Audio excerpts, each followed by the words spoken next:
sa inyong parokya. So, pronto ako. At usual, very common po sa Pilipino yung hospitality. Pag-ibig mo at mapaitan sa inyo, kasi para po dumating. I don't want, ayaw ko kayo na pakita yung mga tao. I don't want our kapag ahead of time, dahil minsan mag-traffic, dahil pa po ako sa Green Meadows, okay, sa mga peaceful, kaya I was worried sa traffic, pagkakakuya ko, so dumating po ako maaga. So, agad, pinaalam ko, no? Sabi niya, magkape muna kayo, hindi inaalam ang pauwi ng kape ko. Hindi po Starbucks, hindi 3-in-1, hindi Marako. Alam niyo yung pauwi ng kape ko?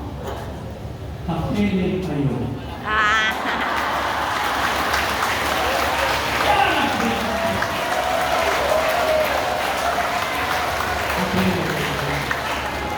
You made my day, sabi niya na tuwa-tuwa ko, makasama kayo. No, for information, ay retire na po ako, nandun pa rin ang ating pinangako sa Diyos, maging masinasig, matyaga sa paglilingkod sa bayan ng Diyos. I'm now 77 years old.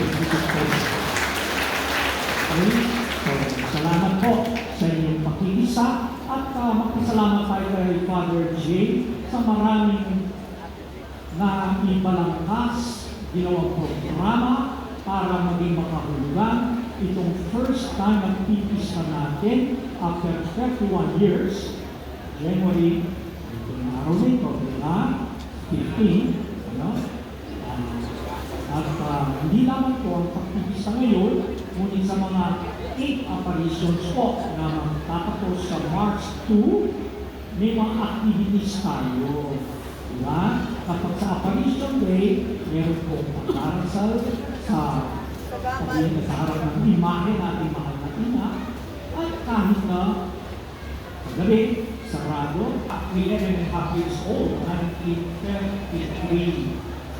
Hindi po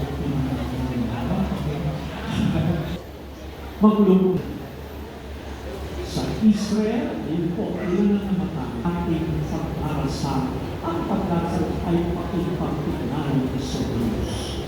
Sa Kanya may lakas, sa Kanya may kahulugan.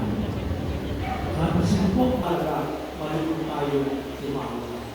Hindi na, tunay na kahulugan. Hindi kabihasan, nakakalaman at siguro hindi na ulit. Ngunit karunungan ibig sabihin, ikaw ay tumakhat sa mga landas na isang Diyos ang hakin mo para makamuo at pinagkabuhay ang pagpapahal. So, napaganda po ng ating tema. Ito po ang nabuo ng mensahe.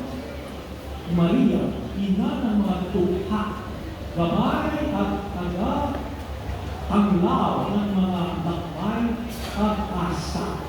Kasi kung naulong ito ay 2025, year of Jubilee year.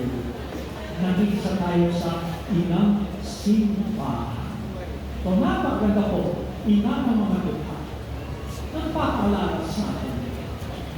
Nagmula tayo kung wala ang Diyos. Dukha tayo. Kaya dumating si Jesus sa kanyang pagyakap sa ating pagkatao. Naging dukha siya. Sa buwan ng lahat, hindi ka ng langit at lupa. Ito ang sagot na Jesus. Hindi mamapatay na kanyang sarili. Hindi mamapatay na kanyang lampin.